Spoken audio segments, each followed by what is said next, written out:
اسی لیے سورہ الحدید آیت نمبر 25 کے اندر فیصلہ کن آیت، اللہ رب العزت فرماتا ہے بسم اللہ الرحمن الرحیم وَأَنزَلْنَا الْحَدِيدَ فِيهِ بَأْسٌ شَدِيدٌ وَمَنَافِعُ لِلنَّاسِ لَيَعْلَمَ اللَّهُ مَن يَنصُرُهُ وَرُسُلَهُ بِالْغَيْبِ ہم ہی تو ہیں جنہوں نے آسمان سے لوہا نازل کیا۔ سامعین، لوہا زمین سے نکلتا ہے، اللہ کہتا ہے میں نے آسمان سے، ہم نے آسمان سے لوہا نازل کیا تاکہ اللہ دنیا کو بتائے کہ کون ہے جو غیب میں رہ کر بھی اللہ کی اور اللہ کے رسولوں کی مدد کرتا ہے۔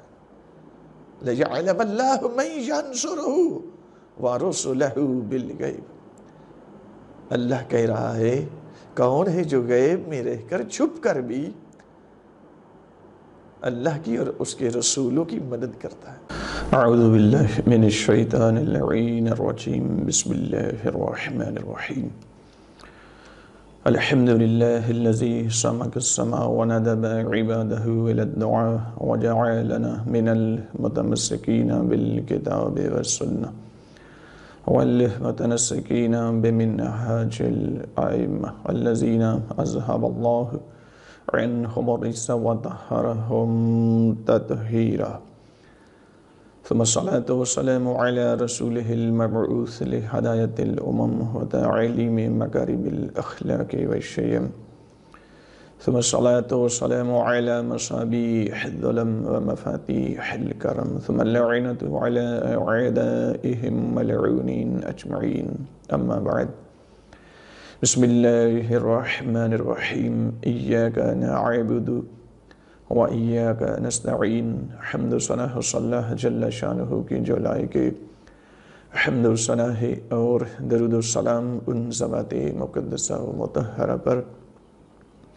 جو لائق درود و سلام ہیں، اور نفرت و لعنت ایسے لوگوں پر جو لائق نفرت و لعنت ہیں۔ مومنین اکرام، جیسا کہ پہلی ویڈیو میں آپ کی خدمت میں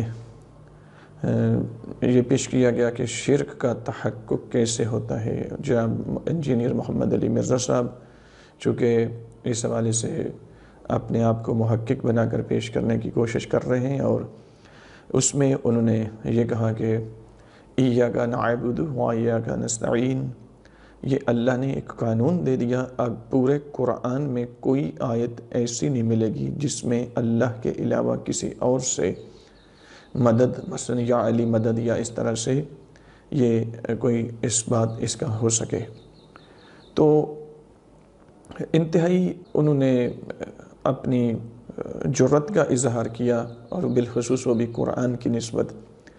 ظاہر ہے قرآن میں تضاد نہیں آ سکتا، یہ کسی بندے کی کلام نہیں ہے، یہ علیم الحکیم کی کلام ہے، اور تضاد کلام میں تب آتا ہے جب علم میں نقص ہو، وہ کمال محض ہے، تو ممکن نہیں ہے۔ لیکن اس طرح سے اس کا مطلب یہ لینا کہ ایاک نعبد و ایاک نستعین، اب اللہ کے ساتھ مختص ہے استعانت، اور اللہ کے ساتھ مختص ہے اس کی عبادت، تو اب مدد کسی اور سے لینا درست نہیں ہے، بلکہ انہوں نے کہا کہ دار اسلام سے بھی بندہ خارج ہو جائے گا، شرک ہو جائے گا۔ تو میں نے پچھلی ویڈیو میں بھی یہ عرض کی تھی کہ جناب انجینئر صاحب نے اس میں دعویٰ پیش کیا ہے، دلیل نہیں لا سکے، اس پہ ایک دلیل بھی انہوں نے نہیں دی۔ یعنی آپ پوری گفتگو ان کی سن لیں، ان کی جتنی ویڈیو ہے آپ تفصیل سے سنیں، اس پہ غور کریں، ایک دلیل بھی وہ نہیں لا سکے، نہ قرآن کی کسی آیت سے، نہ معصوم کی کسی حدیث سے، ایسا نہیں لا سکے، دلیل نہیں لائے، صرف دعویٰ دائر کر دیا۔ تو دعویٰ بدون دلیل تو قابل قبول نہیں ہوتا، تو ان کو چاہیے یہ تھا کہ ایک تو دلیل دیتے۔ اب آجے میں نے عرض کی کہ شرک کا تحقق کیسے ہوتا ہے۔ پچھلی ویڈیو میں کچھ گفتگو ہم نے اس عنوان سے آپ کی خدمت میں پیش کی تھی۔ ابھی میں عرض کروں گا کہ دو لفظ ہیں، ایک استعانت ہے اور ایک نصرت ہے۔ استعانت اور نصرت آیا ایک چیز ہے یا ان میں کچھ فرق ہے؟ تو پہلے تو ان دونوں کا مادہ اب دیکھیں کہ دونوں کے مادہ میں فرق ہے، اور جب مادہ میں فرق ہے تو مراد میں بھی فرق ہے۔ میں انشاءاللہ آپ کی خدمت میں ابھی سے پیش کرتا ہوں۔ مومنین کرام، استعانت معاونت سے ہے، تعاون سے ہے، یہ اسباب نتیجہ ہے، اور نصرت اسباب مقدمات ہے۔ ایک بہت بڑا فرق ہے، اس کو تھوڑا سا میں آپ کی خدمت میں اس طرح سے پیش کرتا ہوں کہ نتیجہ ہمیشہ مقدمات کی فراہمی کے بعد آتا ہے، اور مقدمات ہمیشہ نتیجے سے پہلے ہوتے ہیں۔ یعنی مقدمات طے کرنا، مقدمات کا فراہم کرنا، یہ مخلوق کے ذمہ ہے، اور اس پر نتیجہ دینا یہ اللہ کے ذمہ ہے۔ یعنی نتیجہ فراہم ہمیشہ اللہ رب العزت کی طرف سے آئے گا۔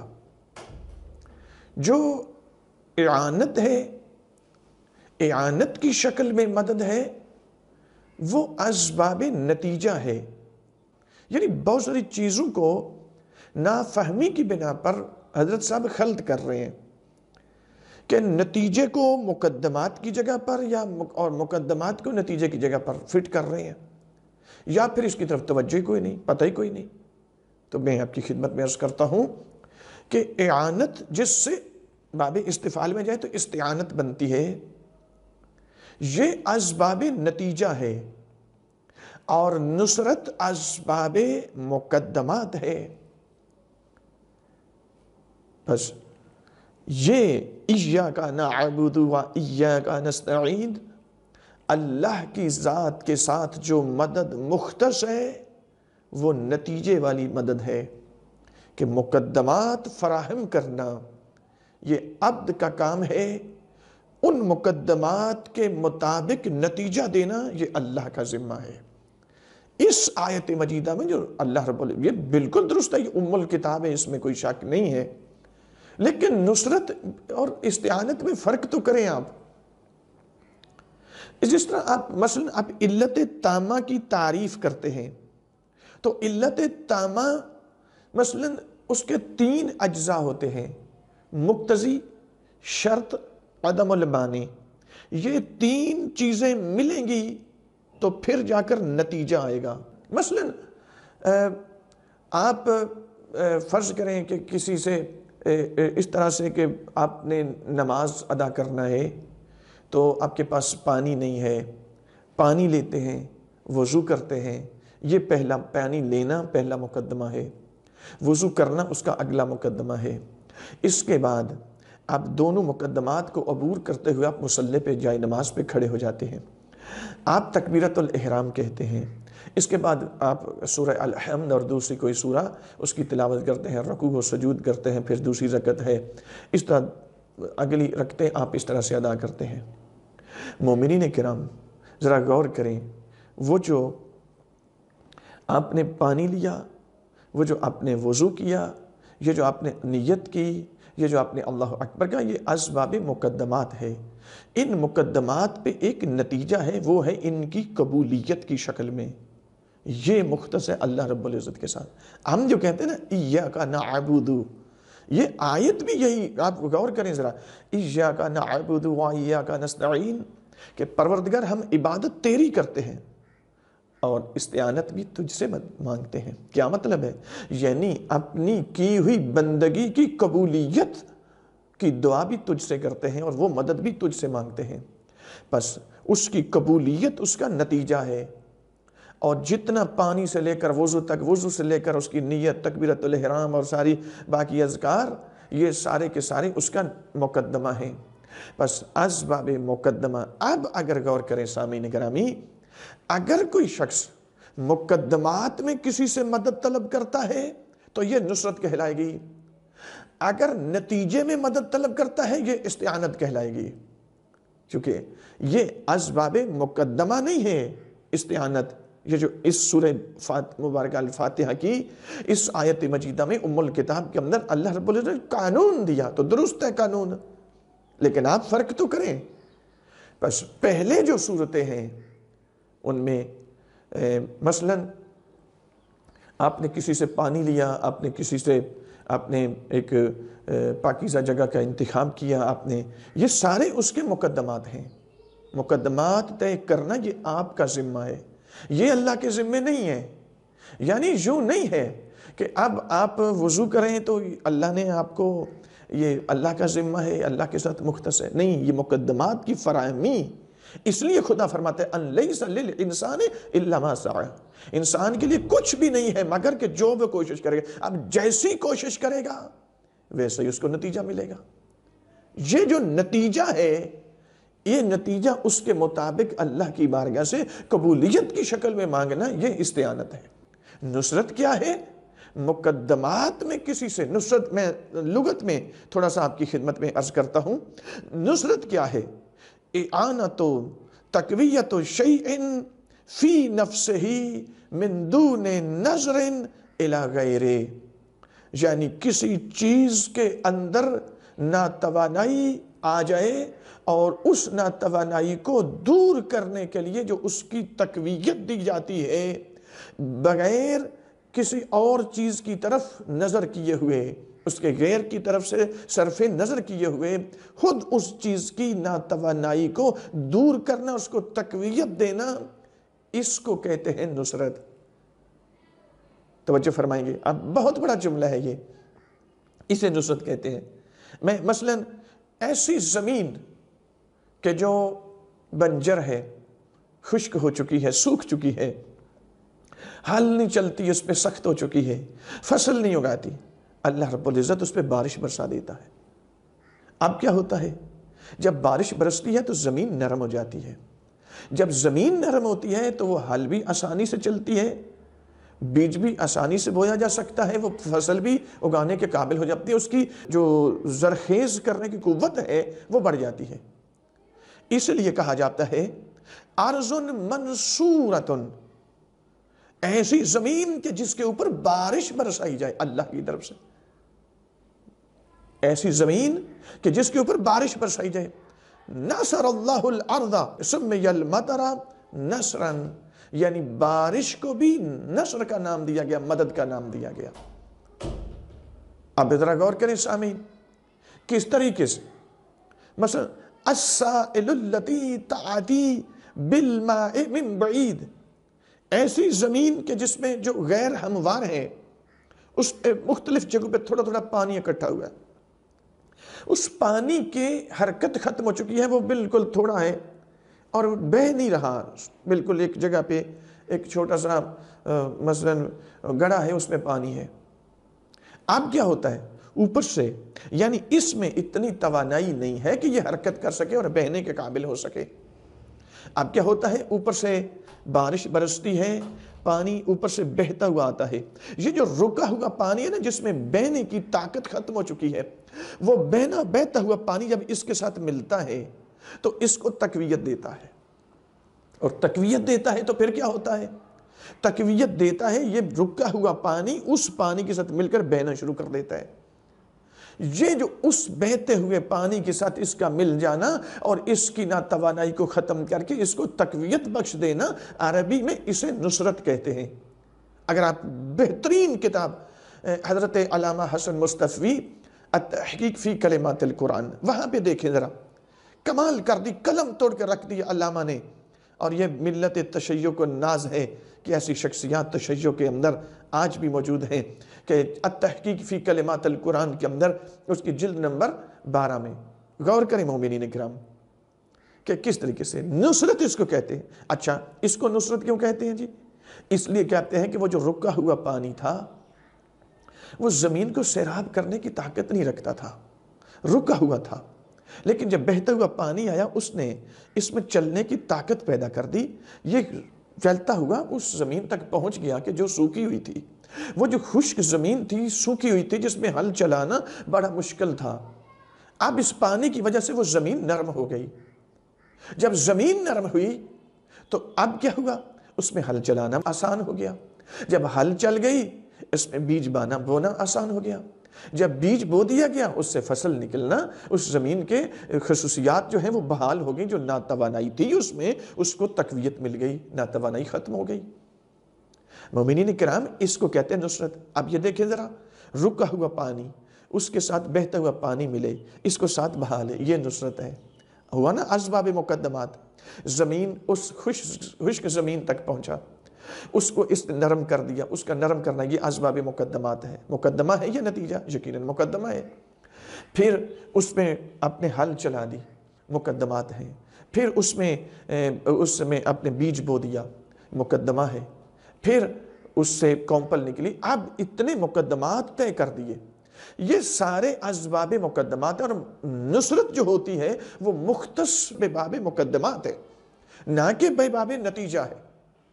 وہ نتیجہ کے ساتھ نصرت مختص نہیں ہے۔ بس آپ جب معصوم سے مدد مانگتے ہیں تو وہ مقدمات کی شکل میں ہے کہ میرے مولا میری مدد کریں ان مقدمات کے طے کرنے میں۔ سرکار ابو طالب علیہ السلام کے پاس لوگ آتے تھے اور کہتے تھے مولا بارش نہیں ہو رہی، دعا کریں۔ تو سرکار ابو طالب علیہ السلام رسالت امام کا چہرہ اقدس کو ایسے آسمان کی جانب اٹھا کے دعا کرتے تھے اور بارش برسنے لگ جاتی تھی۔ آپ کی بات میں بھولا نہیں ہوں کہ غیب میں رہ کر آپ اپنی بات البتہ صرف آپ کا دعویٰ ہے، دلیل نہیں لا سکے، میں انشاءاللہ ابھی آپ کی خدمت میں پیش کرنے لگا ہوں۔ مومنین کرام، تو نصرت اسباب مقدمات ہے۔ جو اللہ کے ساتھ مختص ہے مدد، وہ تعاون اعانت کی شکل میں ہے، وہ اسباب نتیجہ ہے۔ بس اس میں اب اگر کوئی نتیجہ اللہ کے علاوہ کسی اور سے مانگے گا تو یہ درست نہیں ہوگا۔ پہلے تو آپ ان دونوں لفظوں میں فرق کریں اور اس فرق کو سمجھ لیں۔ میں آپ کی خدمت میں ایک جملہ یہاں پہ بیان کر دوں کہ جب یہی استعانت اللہ کے ساتھ اختصاص رکھے گی، یعنی اللہ سے مانگی جائے گی، تو یہ اسباب نتیجہ ہوگی۔ لیکن ممکن ہے کہ یہی تعاون کبھی مخلوق سے بھی مانگ لیا جائے، تو وہاں پہ پھر یہ اسباب نتیجہ نہیں یہ لفظ رہے گا، ہوگی یہ مدد ہی، لیکن وہ اسباب نتیجہ نہیں، وہ بھی اسباب مقدمات ہی اس کا اندراج کیا جائے گا۔ اور وہ کب ہوتا ہے؟ جب کوئی قرینہ موجود ہو۔ بس اللہ کے ساتھ جو مدد ہے یہ درست ہے، پروردگار کی دی ہوئی توفیق سے ہی مقدمات کو بھی انسان عبور کرتا ہے، لیکن جو نتیجہ ہے یہ مختص ذات کبریا کے، یہ کسی اور کی طرف سے نہیں ہے۔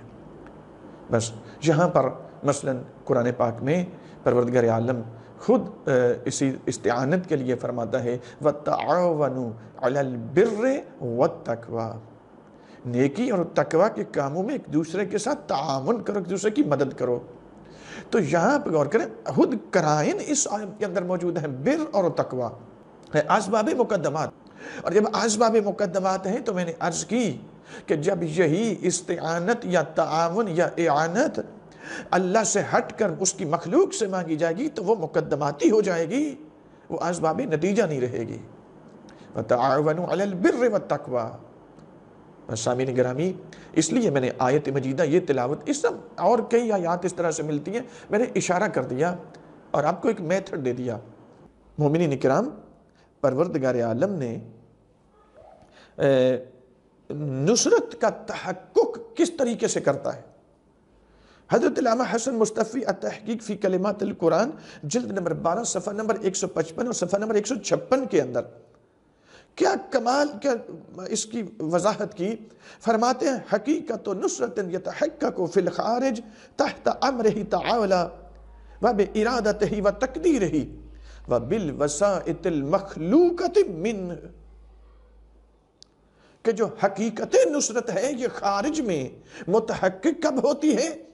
اللہ کے امر سے ہوتی ہے، اس کی تقدیر سے ہوتی ہے، اور ان وسائط کے ذریعے سے جن کو اللہ نے وسیلہ بنا رکھا ہے۔ یعنی جو بندے اور مخلوق، اللہ اور مخلوق کے درمیان میں ایک واسطہ ہے، ان کے ذریعے سے نصرت کا تحقق ہوتا ہے۔ مطلب واضح ہو گیا نا کہ حقیقت نصرت جو خارج میں متحقق ہوگی وہ اس طرح سے ہوگی، ان وسائط کے ذریعے سے جن کو اللہ نے اپنے اور مخلوق کے درمیان ایک واسطہ بنا رکھا ہے۔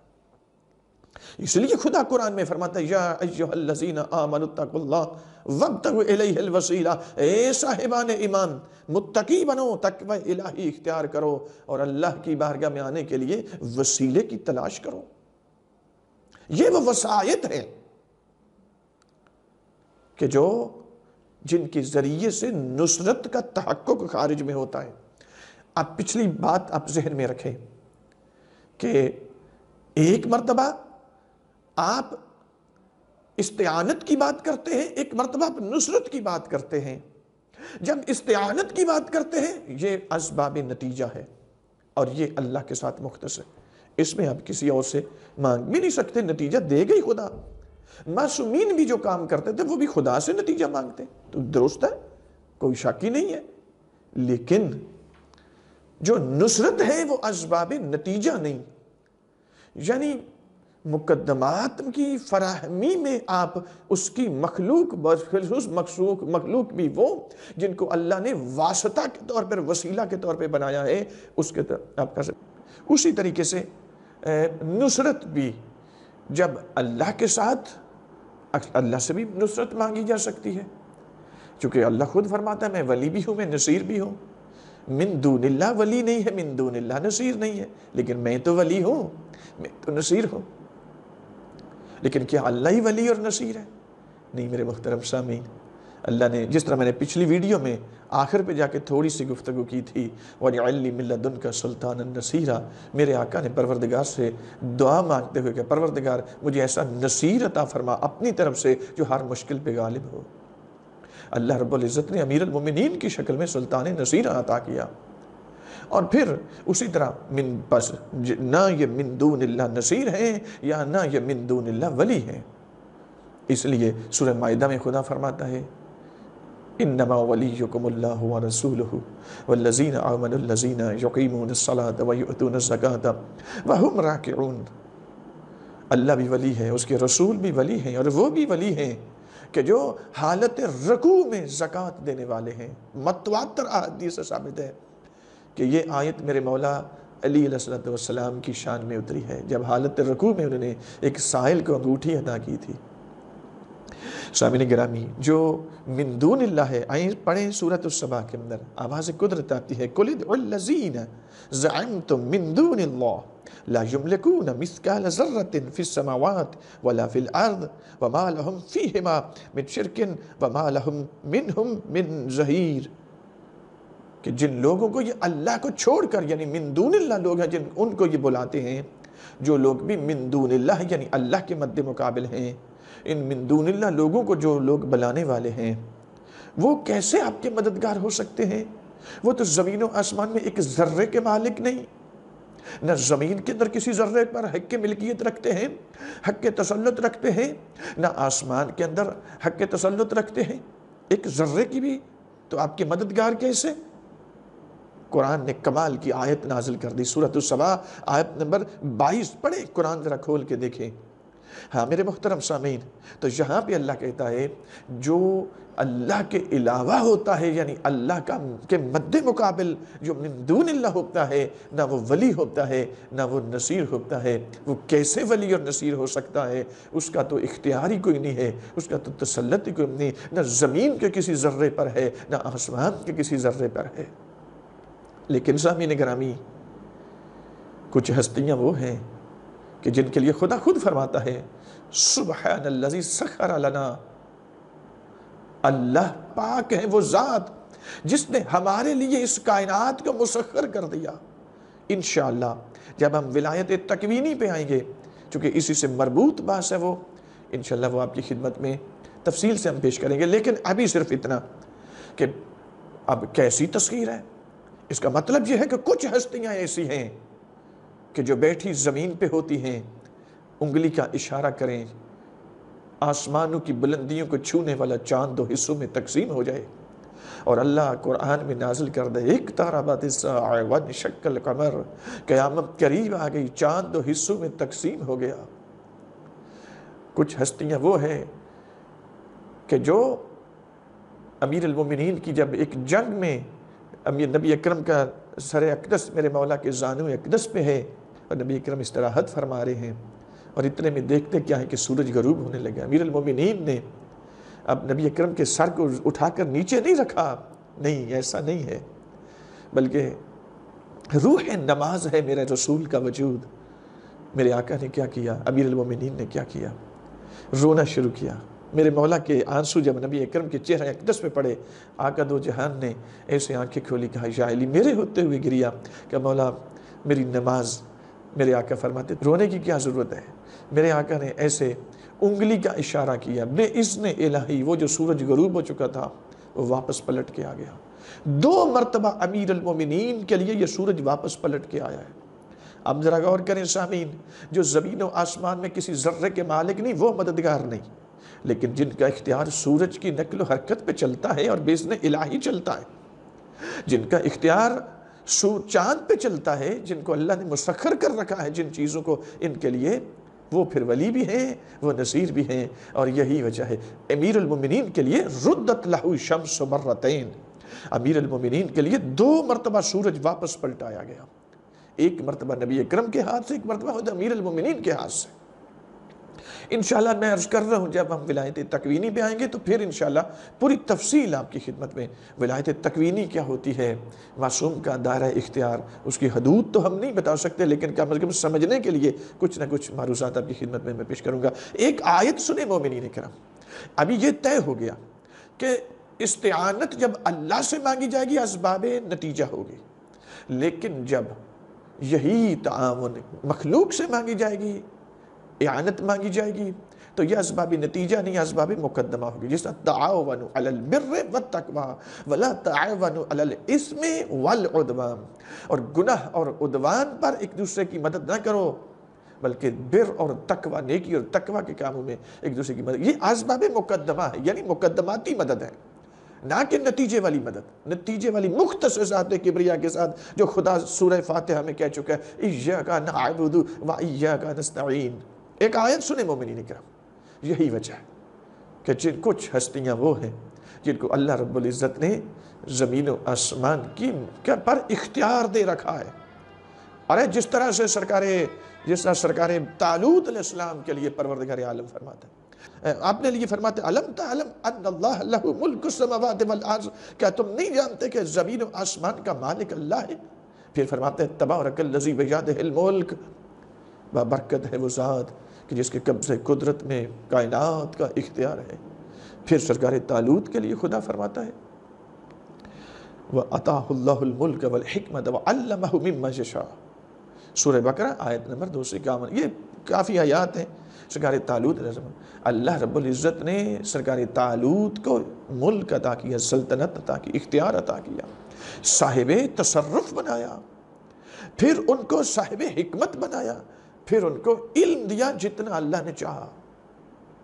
اب یہ دیکھیں ذرا، ادھر کہتا ہے کہ جو زمین و آسمان میں کسی ذرے کے مالک نہیں وہ تمہاری مددگار نہیں، ادھر اللہ کہتا ہے کہ میں مالک ہوں اور میں جس کو چاہوں اس کو بھی مالک بنا سکتا ہوں، اس لیے خدا فرماتا ہے وَاللَّهُ يُؤْتِي مُلْكَهُ مَن يَشَاءُ، اللہ جس کو چاہتا ہے یہ اختیار دے دیتا ہے، یہ سلطنت عطا کر دیتا ہے۔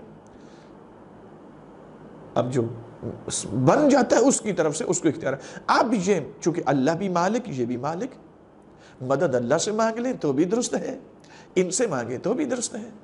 اسی لیے سورہ الحدید آیت نمبر 25 کے اندر فیصلہ کن آیت، اللہ رب العزت فرماتا ہے بسم اللہ الرحمن الرحیم وَأَنزَلْنَا الْحَدِيدَ فِيهِ بَأْسٌ شَدِيدٌ وَمَنَافِعُ لِلنَّاسِ لَيَعْلَمَ اللَّهُ مَن يَنصُرُهُ وَرُسُلَهُ بِالْغَيْبِ، ہم نے تو ہیں جنہوں نے آسمان سے لوہا نازل کیا۔ سامعین، لوہا زمین سے نکلتا ہے، اللہ کہتا ہے میں نے آسمان سے، ہم نے آسمان سے لوہا نازل کیا تاکہ اللہ دنیا کو بتائے کہ کون ہے جو غیب میں رہ کر بھی اللہ کی اور اللہ کے رسولوں کی مدد کرتا ہے۔ لَيَعْلَمَ اللَّهُ مَن يَنصُرُهُ وَرُسُلَهُ بِالْغَيْبِ، اللہ کہہ رہا ہے کون ہے جو غیب میں رہ کر چھپ کر بھی اللہ کی اور اس کے رسولوں کی مدد کرتا ہے۔ یہ مدد اسباب مقدمہ یعنی مقدماتی نصرت ہے، نتیجہ اللہ کی طرف سے ہی ہوتا ہے۔ وہ ایاک نعبد و ایاک نستعین۔ جس کو اللہ مالک بنا رہا ہے یا اللہ سے مدد مانگ لیں، اس سے مدد مانگ لیں، یہ اس کے مد مقابل نہیں۔ شرک تب ہوگا جب یہ من دون اللہ ہو، جب یہ معزون من اللہ ہے، من دون اللہ نہیں ہے تو شرک کیسا؟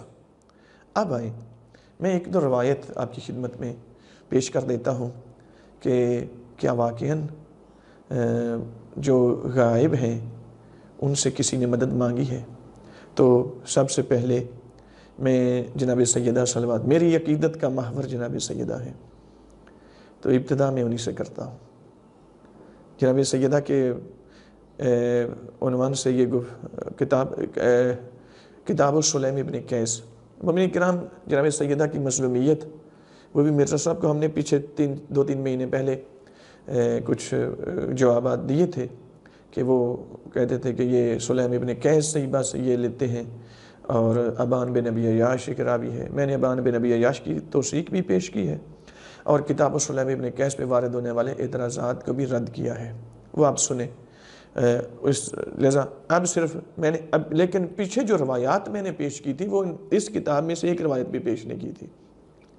پہلے میں چونکہ اب توثیق پیش کر چکا ہوں، اب اس کتاب سے میں ایک حدیث آپ کی خدمت میں پیش کر رہا ہوں۔ تو آپ ذرا دیکھیں کہ کیا واقعاً جناب رسالت جناب سیدہ پر جب ظلم ہوا تو جناب سیدہ نے کس سے مدد مانگی ہے، یہ ذرا سن لیں۔ اور اس کے بعد ایک حدیث اور آپ کی خدمت میں، وقت شاید زیادہ ہو گیا لیکن 2 حدیث سن لیں جلدی سے۔ قال سلیم ابن قیس قلت لسلمان ادخل علی فاطمہ بغیر اذنہا، جناب سلیم ابن قیس حلالی کہتے ہیں کہ میں نے جناب سلمان فارسی سے کہا کہ یہ لوگ جناب سیدہ کے اذن کے بغیر ہی ان کے گھر میں داخل ہو گئے۔ قال ای واللہ، کہا ہاں مجھے اللہ کی قسم، انہوں نے اجازت نہیں مانگی اذن کے بغیر جناب سے۔ وہ گھر کے وہ دروازہ کے جہاں پہ ملائکہ اجازت کے بغیر اندر نہیں آتے، وہاں پہ یہ لوگ اس دروازے کو توڑتے بھی ہیں اور اس کے اندر بھی آتے ہیں۔ اب آگے سنیں، جب یہ اندر داخل ہوئے، ایک جملہ ہے مومنین کرام، میں وہ نہیں بیان کر سکتا چونکہ مجھ میں اتنی ہمت نہیں ہے، بہت مشکل ہے جملہ، کہ مشکل پڑھنے میں نہیں ہے لیکن بہت بڑی جناب سیدہ کے لیے بہت بڑی مظلومیت ہے، میں وہ نہیں بھی بیان کر سکوں گا۔ فنادت یا ابتا، جب دیکھا نا کہ یہ دروازہ توڑ کر جناب سیدہ کے گھر میں داخل ہو چکے تو جناب سیدہ نے یا ابتا، اے میرے بابا جان۔ مومنین کرام یہ ابتا جو الف اور ہاں ہے نا، عربی میں جب بھی یہ آخر پہ لگتا ہے تو یہ استغاثہ کے لیے ہوتا ہے، مدد مانگنے کے لیے ہوتا ہے۔ یعنی جناب سیدہ نے جب دیکھا ہے اپنے گھر میں، بابا جان کی قبر اطہر پہ نہیں ہے جناب سیدہ، اپنے گھر میں ہے، اپنے دروازے کے اندر ہیں، اور کیا کر رہی ہیں؟ دیکھا کہ یہ انہوں نے بغیر اذن کے اندر آ گئے، بے حرمتی کی ہے اس دروازے کی جہاں پہ ملائکہ ہے، اجازت کے بغیر اندر نہیں آتے تھے۔ یا بتا فنادت یا بتا، اے بابا جان میری مدد کرو، بابا جان میری مدد کرے۔ لبیس ما خلفک، یہاں پہ آگے کچھ چیزیں ہیں میں اس کو چھوڑ رہا ہوں۔ تنادی باعلی صوتها، جناب سیدہ اونچی آواز میں ندا دے رہی تھی اپنے بابا جان کو۔ فقالت فاطمہ یا فلان ما لنا ولگا، فقال افتح الباب والا احرقنا علیکم بیتکم، فقالت یا عمر اما تتقی اللہ تدخل علی بیتی، فابى ان ينصرف ودع عمر بالنار فازرمها في الباب ثم دفعه فاستقبلته فاطمہ وصاحت یا ابتا یا رسول اللہ، فرفع عمر السيف وهو في غمده فوجع به جنبها وصرخت یا ابتا، ورفع الصوت فضرب به ذراعها فنادت یا رسول اللہ یا ابتا لبیس ما خلفک فلاں و فلاں۔ روایت کا جملہ ہے کہ جناب سیدہ نے آنے والے شخص سے کہا کہ تو کیا چاہتا ہے؟ اس نے کہا دروازہ کھولو نہیں تو میں اندر آؤں گا، تو ورنہ میں آپ کے دروازے کو گھر کو جلا دوں گا آپ کے اوپر۔ تو جناب سیدہ نے فرمایا کیا تو اللہ سے نہیں ڈرتا؟ کیا تو تقوی الہی اختیار نہیں کرتا؟ تو میرے گھر پہ داخل ہوتا ہے، میرے گھر کو جلاتا ہے۔ فابى ان ينصرف، اس شخص نے کہا کہ انہوں نے جب واپس جانے سے انکار کر دیا. روایت کے جواب دعا عمر بالنار وعزمها فی الباب. حضرت عمر بن خطاب نے آگ منگوائی اور جناب سیدہ کے گھر کے دروازے کو جلا دیا. ثم دفعه، پھر اس کو دھکا دیا. فدخل، اور اس گھر میں داخل ہو گئے. فاستقبلته فاطمہ، تو سب سے پہلے آگے جناب سیدہ تھی. وصاحت یا عبتا یا رسول اللہ، میرے بابا جان میری مدد کرو، یا رسول اللہ میری مدد کرو. میں نے عرض کی مومنین کرام، جب الف اور ہاں آخر پہ لگتا تو یہ استغاثہ کے لیے ہوتا ہے. ضروری نہیں کہ لفظ نصرت ہی کسی جملے کے اندر آئے تو پھر ہی نصرت مانگی ہوتی ہے. نہیں، عربی بڑی وسعت رکھتی ہے اپنے اندر. یا ابتا یا رسول اللہ، جناب سیدہ نے ایک دکھ بھرے لہجے میں ندا دی، بھائی میرے بابا جان میری مدد کرو، یا رسول اللہ میری مدد کرو.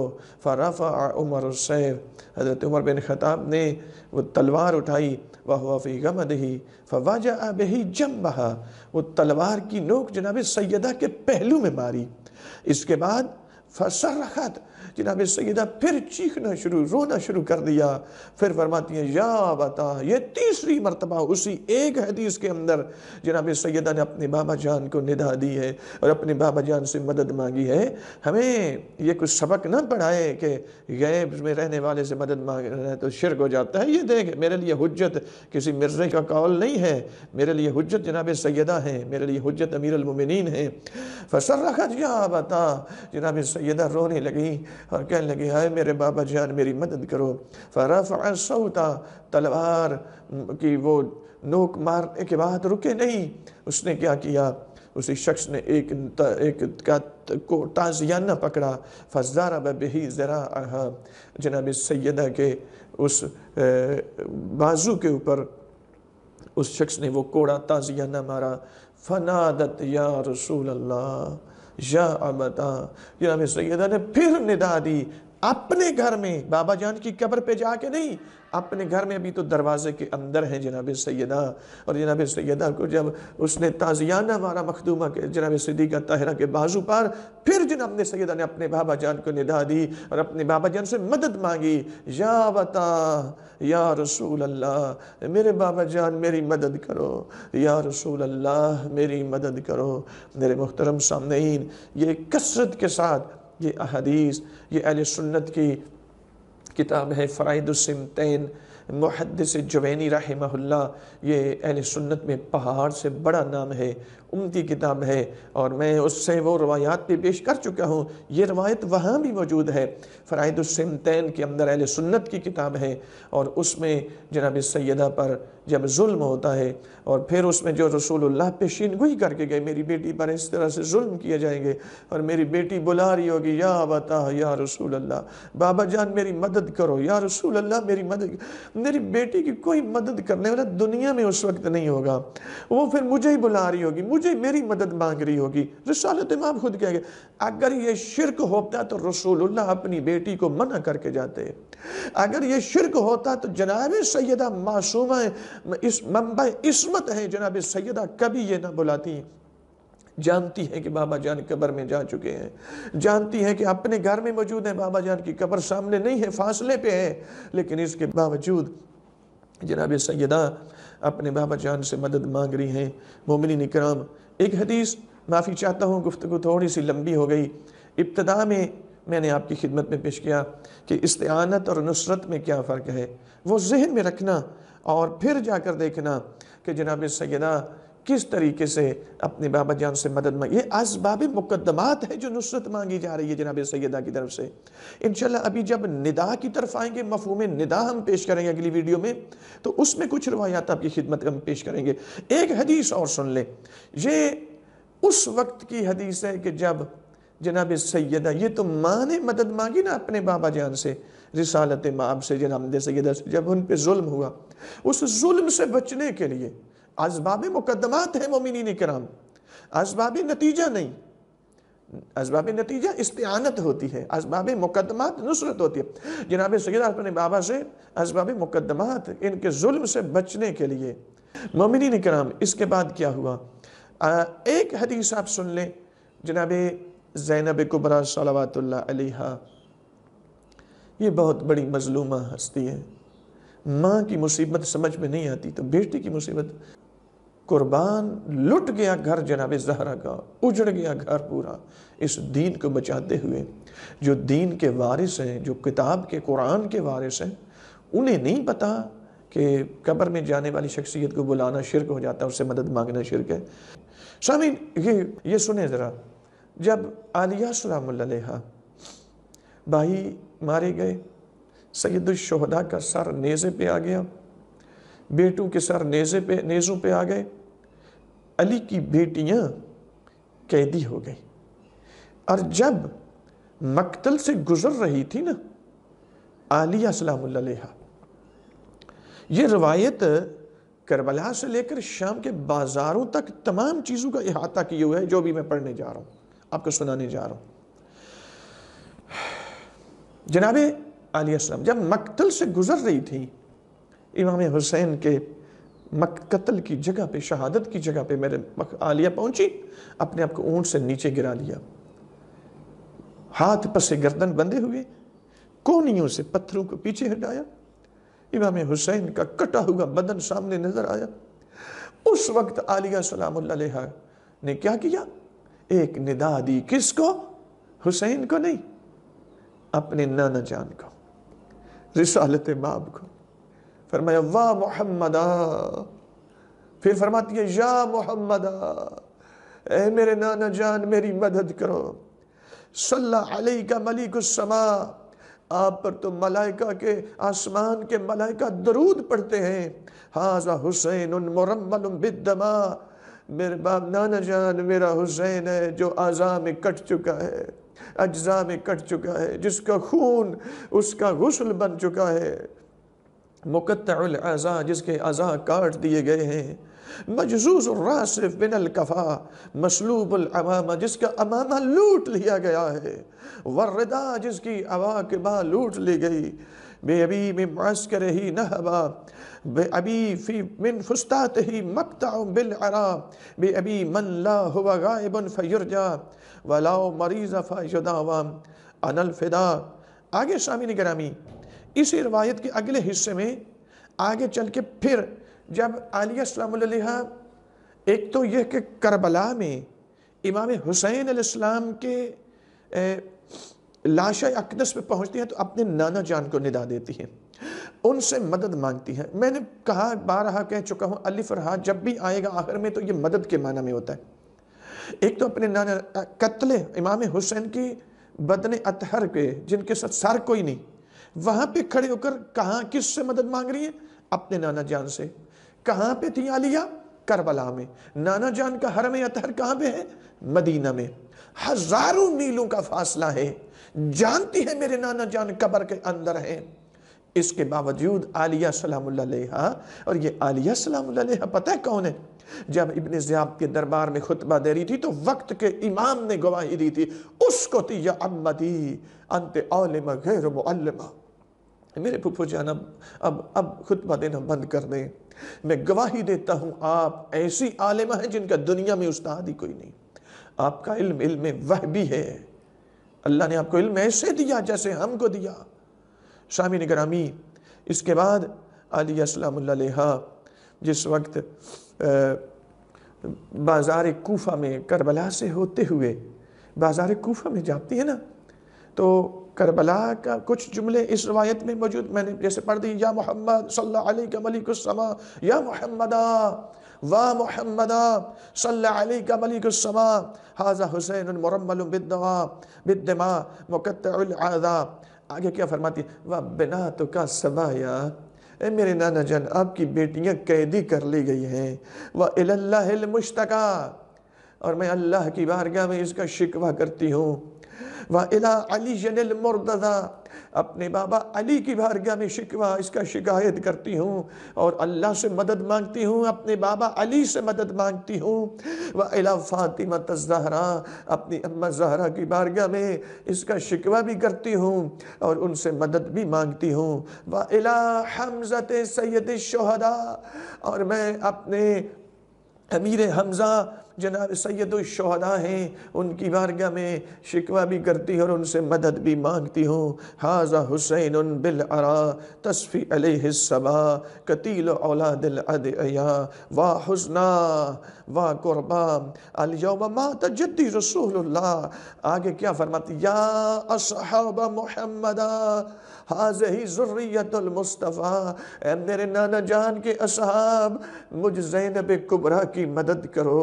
یہ میرے حسین ہے جس کے اعضاء کو کاٹ دیا گیا، مجھ رسول کی بیٹی کو قیدی بنا لیا گیا۔ اے میرے نانا جان کے اصحاب میری مدد کرو، اے امیر حمزہ میری مدد کرو۔ سامعین گرامی، جناب امیر حمزہ جنگ احد میں شہید ہو چکے ہیں، تقریباً 58 سال پہلے شہید ہو چکے ہیں، ان سے مدد مانگ رہے ہیں۔ امیر المومنین سے مدد عالیہ سلام اللہ مانگ رہی ہے۔ اپنی اماں جان سے 11 ہجری میں جن کی شہادت ہوئی، اپنے نانا جان کو بلا رہی ہیں اور ان سے مدد مانگ رہی ہیں، اور پھر وہ نبی اکرم کے با وفا اصحاب ان سے مدد مانگ رہی ہیں جنہوں نے علی مولا کی مدد کی ہے، جنہوں نے جناب سیدہ کی مدد کی ہے۔ مومنین کرام، یہ دیکھیں، ھذہ ذریۃ المصطفیٰ یساقون سوق الصبایا، یہ ذریت مصطفیٰ ہے جن کو قیدی بنا کر آج بازاروں میں پھرایا جا رہا ہے۔ عالیہ سلام اللہ کہتی ہے، میرے نانا جان کے اصحاب میری مدد کرو، یا میرے نانا جان آپ میری مدد کریں، امیر حمزہ آپ میری مدد کریں۔ مومنین کرام، اس سے بڑھ کر ہمارے لیے اور کچھ نہیں ہے۔ یہ کتاب کا نام آپ لکھ لیں، ایک تو مناقب آل ابی طالب، اس کی جلد نمبر 3 کے اندر یہ روایت موجود ہے۔ نمبر 2 مسیر الاحزان، صفحہ نمبر 59 کے اندر یہ روایت موجود ہے۔ اور پھر یہ الامامۃ الالہیہ، حضرت آیت اللہ شیخ محمد سند نے اسی حدیث کو، ان دونوں احادیث کو اپنی کتاب الامامۃ الالہیہ جلد نمبر 5 کے اندر اس حدیث کو نقل کیا ہے۔ مومنین کرام، علی کی بیٹی مدد مانگ رہی ہے۔ امیر حمزہ سے کہا نا کہ کیا امیر حمزہ سے مدد مانگی رسول اللہ نے؟ یہ لیں، نبی کی بیٹی مدد مانگ رہی ہے۔